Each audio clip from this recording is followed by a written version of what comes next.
Gemini, first week ng April reading mo. Sun, Moon, Rising, Venus, Signs, or Cross Watchers man. As long as nakaka-resonate po kayo sa reading na ito. Kunin nyo lang kung ano nga may apply sa situation ninyo.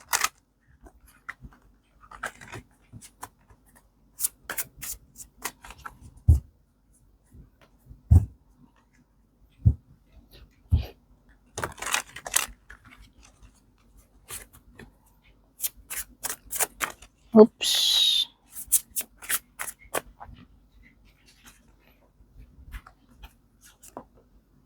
So ko lang yung aking plant. Yan. Overall energy mo, you have Emperor, King of Wands,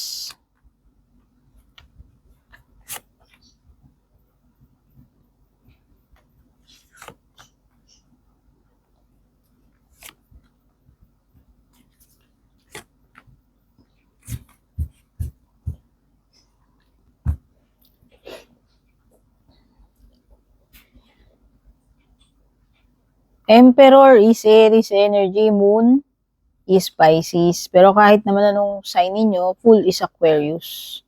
Kahit naman anong zodiac sign ninyo, pwede rin naman, or baka kasi may significance siyang mga signs na yun na lumalabas. Kung ano yung nakikita ko, sasabihin ko na lang ha. So, ang ganda ng overall energy mo, si Emperor yan eh. Success ito eh.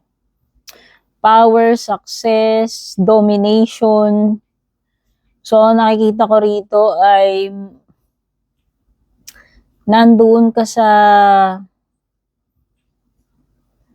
mataas na position, Gemini. Ibig sabihin, nandoon ka sa top.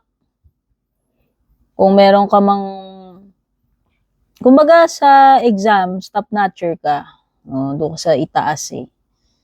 So, maganda to. For some of you, kung gusto niyo ng promotion, magandang sign ito na merong leveling up na magaganap. Whether ito ay promotion, increase ng salary, improvement sa sitwasyon mo, or meron kang bagong achievement. Nasa magandang ano ka eh, nasa magandang company ka, nasa magandang position ka. No, ibig sabihin, everything is under control since Emperor yan. Kumbaga, gamay mo yan, carry mo yan. Kaya mong i-handle yan. Ano man itong situation na ito. Okay? By the way, yung lakas ng energy ng leadership, si Emperor, King of Wands. Pwedeng pagiging boss, pagiging superior, pagiging in control. No? May power eh. Meron kang ano dito eh, may advantage ka yun sa magandang ano ka. Nasa magandang, kumbaga, pabor sa'yo yung sitwasyon eh. Ikaw yung upper hand eh.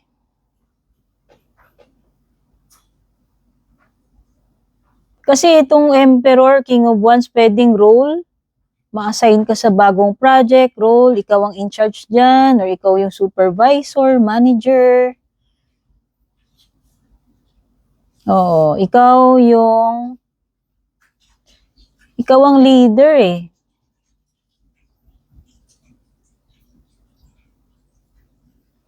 Pero ang maganda nga dyan, meron kang sapat na confidence, strength, skills, experience or expertise pagdating dyan sa bagay na yan na ma-assign sa'yo, i-handle mo. Kaya mo yan. Kung emperor yan, pwedeng father figure, pwedeng siya yung breadwinner, pwedeng siya yung padre de pamilya, or head ng department, or head sa family ninyo.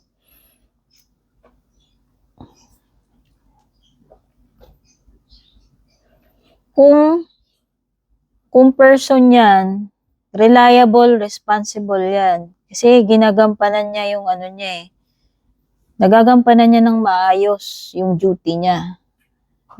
Oo. Yung role niya. So, deserving siya. Deserving siya dyan. Basta mukhang magbibigyan ka ng task, role, ikaw yung magiging in charge about something. Sabi ko nga, pwedeng bagong project eh. Kung ano man yan eh. Or bago. O yan, responsibility rin kasi yan.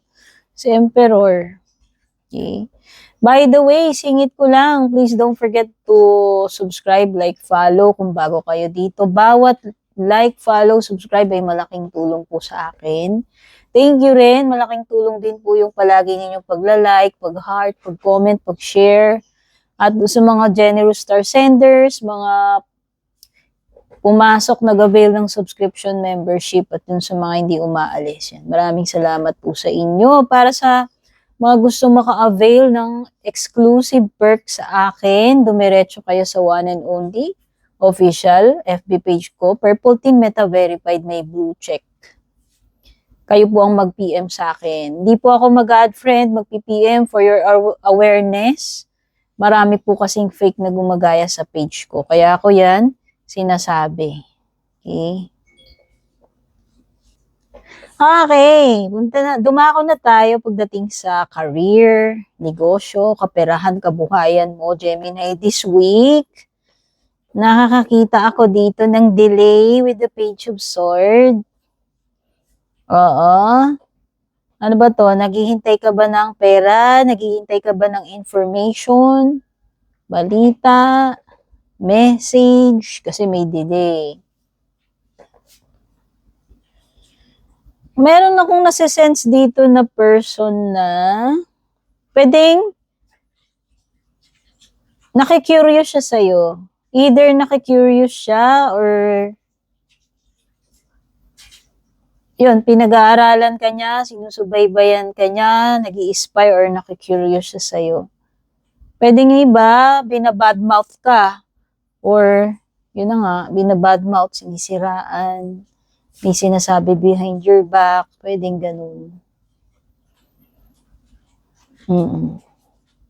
Kasi siguro, naiinggit siya sa naiinggit siya sa success mo.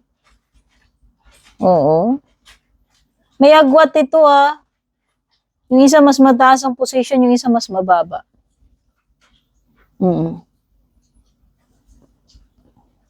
So yan, expect delays when it comes dito sa mga transactions, sa pera or messages, communication. Pero overall, wala akong nakitang problem about money. Kasi nga, sabi ko nga, everything is carry bills mo lang, everything is under control with the Emperor and the King of Wands. So, tingin ko ano may gagawin mo, magiging ka dyan, magiging efficient, magiging successful yung outcome niyan. Kaya mo yan, no? Pagdating naman sa area ng iyong love life, connections,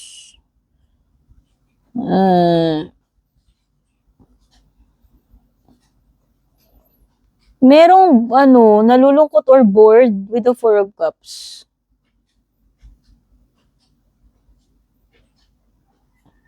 Oo.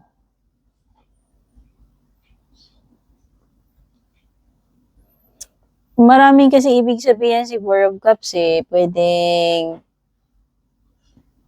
yun nga, bored, naiinip, hindi masaya sa ngayon.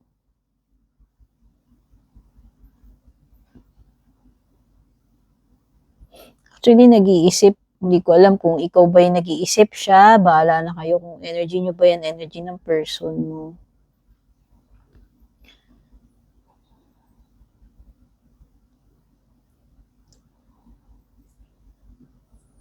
Nag-iisip kung ano yung possibilities Yung nafe-feel ko Meron siyang mga iniisip, ini-imagine dito or ikaw yan. Pero parang hindi happy, hindi kontento sa current situation nangyayari sa connection ninyo. Meron siyang hinahanap Kung sino man yan sa inyo si Four of Cups, meron siyang hinahanap. Pwedeng hindi siya satisfied sa kung ano meron ngayon or sa nangyayari sa inyo ngayon Parang may something kulang, no? Kaya siguro parang hindi siya happy, hindi siya kontento.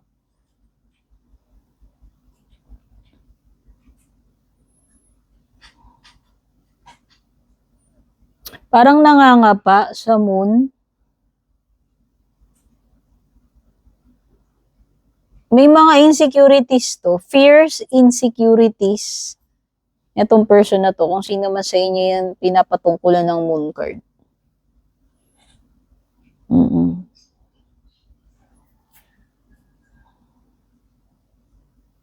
May mga what ifs Yun yung nasisense ko What if, kaya, ganyan, ganyan, etc.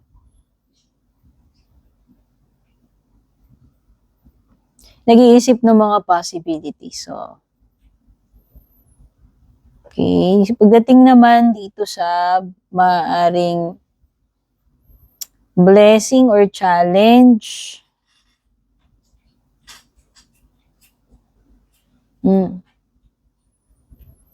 Oh.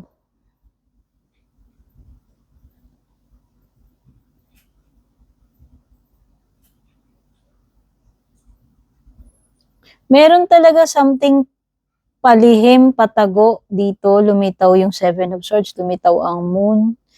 So, pwedeng may mga secrets dito.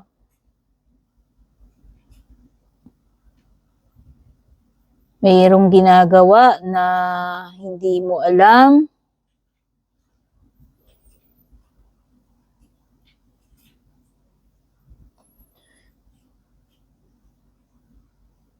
Challenge, Gemini, paano mo makukuha itong isang bagay ng paano mo madidiskarte itong sitwasyon na to Yun yung nafe-feel ko sa Seven of Swords. Or, paano ka makakaalis, makakalusot dito sa isang gusot or situation na kina-involvean mo ng basta paano ka makakatakas dyan. How to get away dito sa isang situation na pinasok mo. Pwede yun yung challenge mo.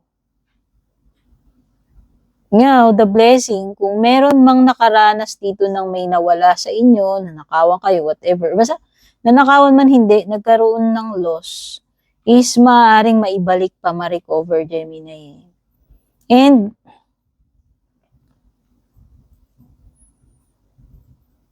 kung meron ka mga alisan dito, nakikita ko, pwede ka pang bumalik dun.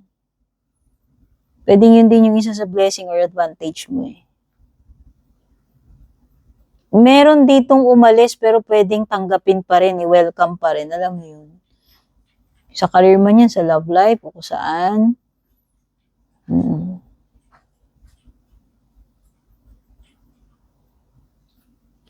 Do not take risk with the Fool card. Or wag masyadong maging happy-go-lucky, reckless. Oo.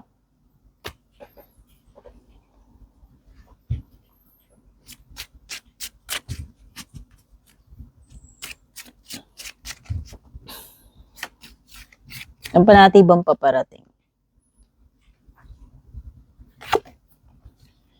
Someone who is entering your life. Gemini, baka may bago kang mamimit. Romantic man yan or hindi. Merong, new person.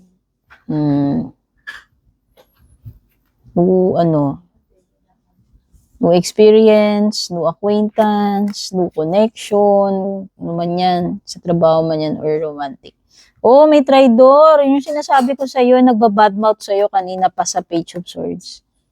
Nag-i-spy, nagbabadmouth, talking behind your back, ayan patalikod Two-faced. Pero sinasabi dyan friend, pero kahit hindi friend. Celebration, fun, and enjoyment na paparating sa iyo. Baka victory party yan, graduation, birthday, etc. Basta may celebration, happy,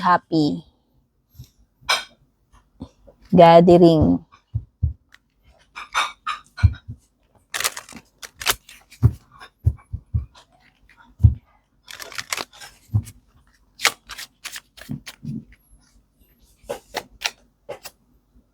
Success daw, Gemini. Ganda, oracle mo. I know that there is no greater goal than to love. Hindi ko alam kung ano meaning no, bakit success and love.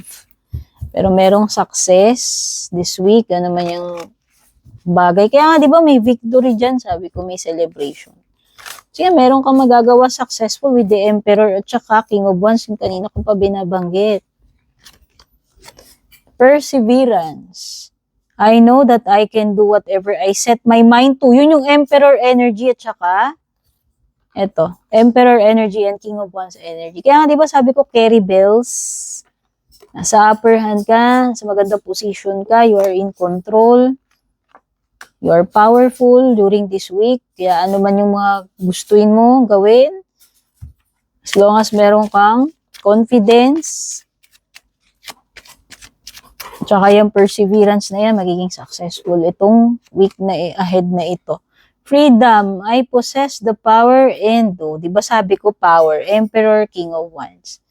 I possess the power and the free will to create my own happiness.